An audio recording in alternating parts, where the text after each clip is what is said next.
Hey guys, Big Boi Builds Part 5 is finally out. This was the first Big Boi Builds with a theme, and the theme is weapons that uses Divine Dew, which included the following heroes: Eldigan, Eliwood, Ephraim, Jaffar, Julia, Linde, Merric, Michalis, Minerva, Seliph, and Takumi. That's 12 heroes total, and only 12 participants get to become Big Boys, so you know what that means. One Big Boy per hero.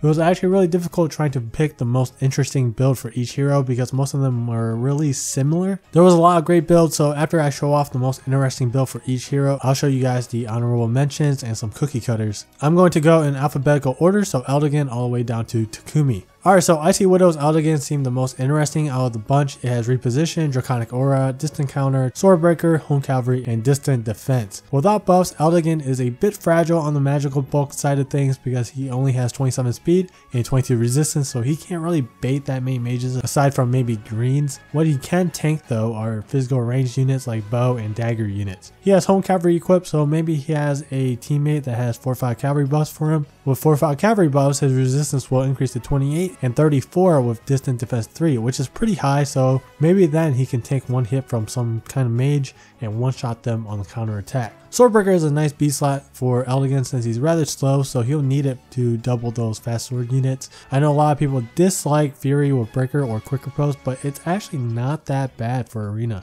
For the other content in the game, it's horrible, but it's okay for Arena. In Arena, it's 4 versus 4, so it's okay for each of your heroes to go 1 for 1, so to say. Anyway, it's a pretty solid build. Here's some honorable mentions. I won't be including names for these, but you guys should know which one is yours. All of these are usable and viable options for Eldigan, but they are kind of basic. Fury Swordbreaker, Fury Quicker Post, and Fury Brash Assault Desperation.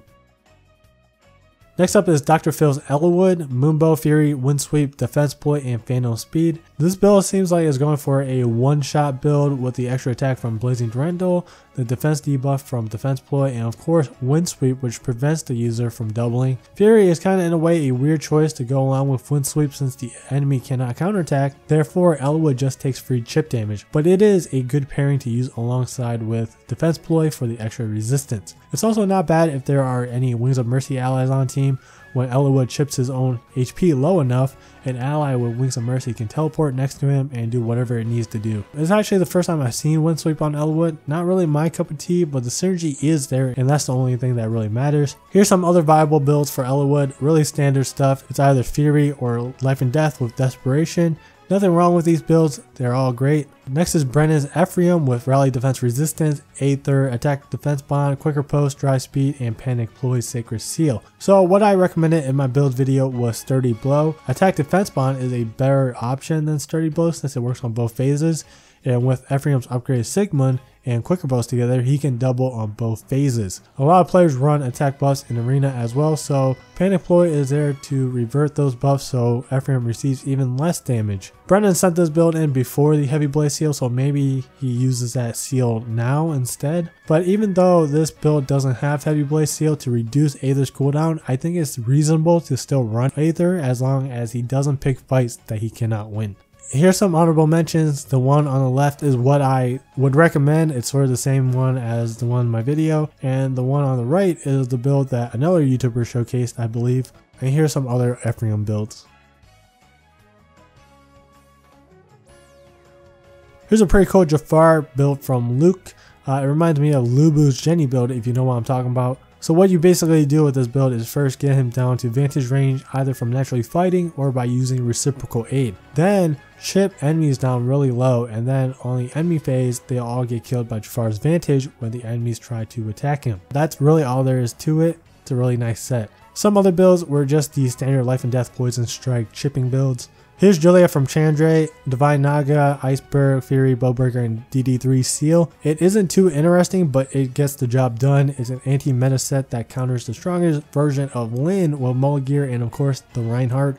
It cannot survive Brave Bow Linde, but that's not really surprising considering that Julia's physical bulk is trash and this Julia is minus defense. You can definitely do better than Threaten Resistance in the C slot, but the rest of it is fine. I didn't get that many submissions for the evolved weapons, so there's not much to show for those certain in Heroes. The one on the right is sort of like a player phase version of the previous build. It has Death Blow, Attack plus 3 Seal, and Bow Breaker to allow Julia to double Linde and other archers on the player phase. Here's Right Terrell's Linde with Dark Aura. This Linde has a buff for every single stat. Attack from her weapon, defensive resistance from the assist skill, invisible speed buff from Dry Speed, and the displayed speed buff from the Seal. Fury is a good pairing to go along with Escape Route. It'll help prevent doubles and soak enough damage to bring her health low enough to use Escape Route. Then she can fly around next to teammates to either help them finish off enemies or simply put her into a better position to spread all of those buffs that she is carrying. It's a good set to use alongside practically every single unit out there, especially Blade Tone mages.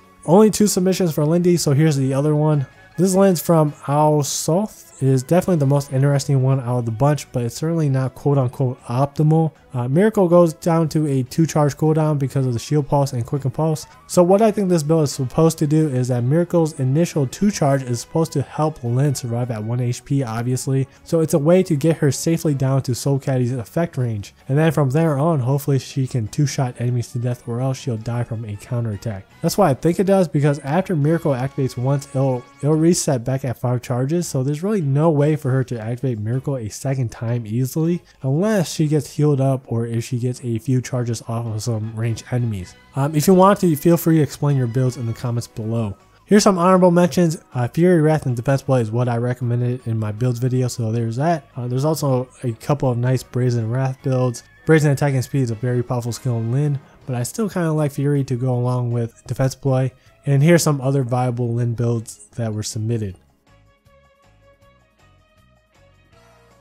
Here's Velmon's Merric. Close counter quick riposte is actually common on Merric if you happen to find them in Arena. Moonbow's obviously a nice choice to go with Dark Excalibur's special amplifying effect to produce more 1-round KOs. Close counter quick riposte and close defense synergize well together. Perfect combination of skills for the enemy phase. Sea Slot can do much better, but threat and resistance is okay, I guess. I think Speed Smoke or Attack Smoke would be better. Speed Smoke could debuff the surrounding enemies so that Merric could potentially double somebody on the following player phase, and Attack Smoke can be used to tank multiple enemies on the same enemy phase. Those are just some of my suggestions, but this build is fine. Here's a similar close counter build that also works, and a standard Fury Desperation set with Deflect Magic, which is used for tanking Reinhardt's most likely. Next is Michalis, submitted by Knight the Fox. +4 Merge, Aether, Heavy Blade, Quick Riposte, and Attack Smoke. Hawk Claire reduces Aether down to 4 charge. So on the enemy phase, if Michalis gets doubled, Aether will proc on Michalis' second hit thanks to Heavy Blade. Aether will deal a bunch of damage and hopefully give Michalis enough health back to reuse Quick Riposte. Attack Smoke reduces the surrounding enemy's attack by 7, so Michalis can just keep on tanking and proccing Aether as long as he's facing physical melee enemies. That's really all there is to this build, I think. I got tons of Michalis submissions, and there were definitely some builds similar to this. There's also this Michalis with 40 speed, which is kind of cool. His speed can increase to 46 with home flower buffs, so that just goes to show that you can salvage almost anyone's speed nowadays. And here's the rest of the builds.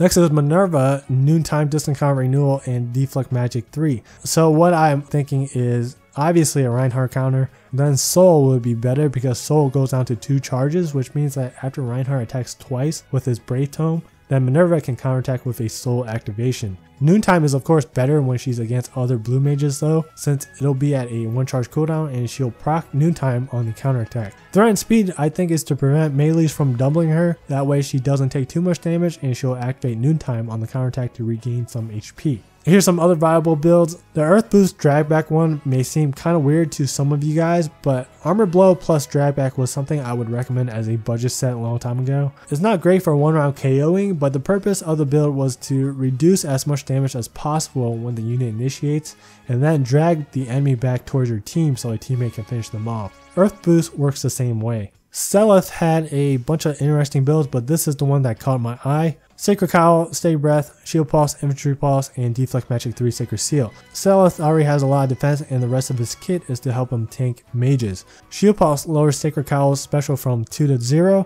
That means when a ranged enemy attacks Seliph, Sacred Cowl and Divine Tearfang pops and reduces the incoming damage. And then Deflect Magic 3 will reduce the second hit by 80%. Stay Breath still works with ranged enemies, right? So if a brave unit quads Seliph, then Sacred Cowl is going to pop multiple times. I don't know, it's a very defensive set that doesn't do too much offensively, and most of you guys should know this. I don't see a point to build a unit to tank ranged enemies if they aren't able to counterattack. I guess the only merit is to draw ranged enemies in so that your unit or your allies can get a clean hit. Anyways, I mean, this is a pretty cool build, really defensive, everything synergizes with each other, and it has good utility for the team from Infantry Pulse. Here's the rest of the Seliph builds. I think every single one has Deflect Magic 3 seal besides one. Last hero of the video is Josh's Takumi. It's like a healing pineapple build.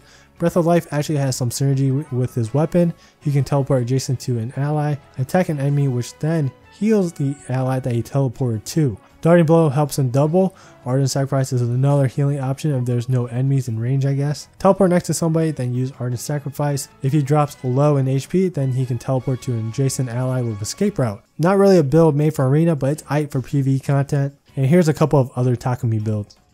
Alright, that's it for Big Boi Builds Part 5. Thank you all that participated. If your build did not make it to the main spotlight, it doesn't matter. It doesn't mean your build is terrible or anything. As of right now, I will not be accepting any builds for Big Boi Builds Part 6. I'll let you know when I'll start taking submissions by posting an announcement video. The question of the video is, which build was the most interesting to you? It can be any of those builds shown. It doesn't have to be from the main 12. Hope you guys enjoyed the video. Thank you all for watching, and I'll see you guys in the next video.